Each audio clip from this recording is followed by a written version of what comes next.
Perbandingan gaya manajemen modern negara Indonesia dengan negara Jepang.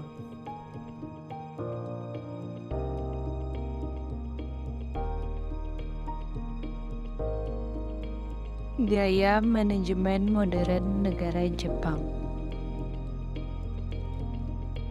Pada gaya manajemen modern negara Jepang, menerapkan sistem kebersamaan, kesamaan, falsafah Konfusius, dan tingkat pendidikan yang tinggi. Sistem ini yang diterapkan oleh negara Jepang, sehingga negara Jepang bisa bangkit dari keterpurukan negara mereka di masa lalu.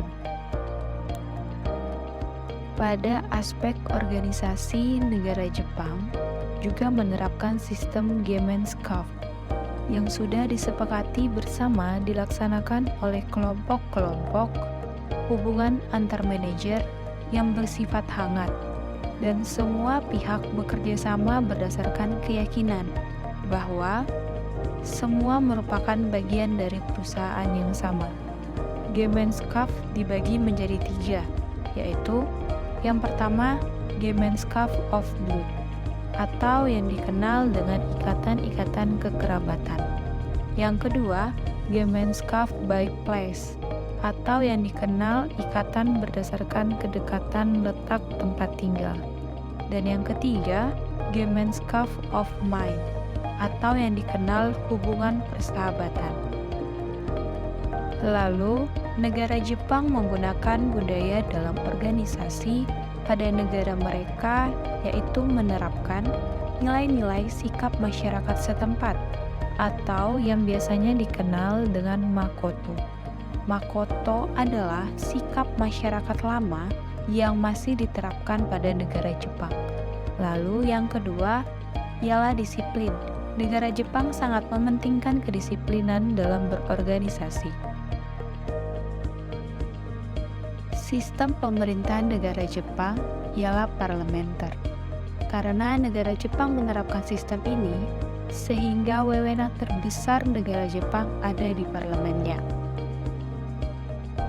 Lalu, sistem koordinasi yang diterapkan di negara Jepang ialah yang pertama, kerjasama tim, lalu senioritas, dan malu jika pulang awal. Hal ini yang dianggap efektif dalam koordinasi di negara Jepang.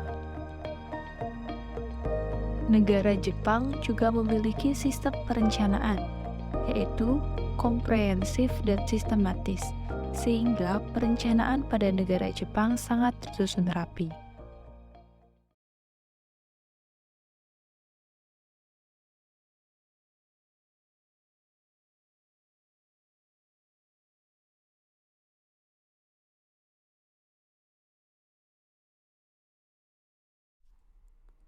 Gaya manajemen modern negara Indonesia. Negara Indonesia menerapkan gaya manajemen dengan sistem berbasis nilai, kinerja, berbasis proyek, berbasis kualitas, dan strategis, sehingga menghasilkan sistem manajemen yang sangat membantu Indonesia meningkatkan kemajuan negaranya. Pada aspek organisasi, negara Indonesia menggunakan sistem solidar organik, hierarkis, rukun, dan musyawarah. Sistem ini yang menjadi dasar pada organisasi di Indonesia. Budaya dalam organisasi di negara Indonesia menerapkan sistem kekeluargaan dan musyawarah. Jadi hasil dalam organisasi tersebut tetap sesuai dengan keputusan bersama. Sistem kepemimpinan negara Indonesia menerapkan sistem presidensil, sehingga kekuasaan eksekutif terpusat pada presiden atau pemimpin negara tersebut, yang dipilih secara langsung oleh rakyatnya melalui pemilu, dan memiliki kewenangan yang luas untuk memimpin negara tersebut dan menjalankan kebijakan pemerintahannya demi keberlangsungan sistem pemerintahan pada saat ia menjabat sebagai pemimpin di negara tersebut.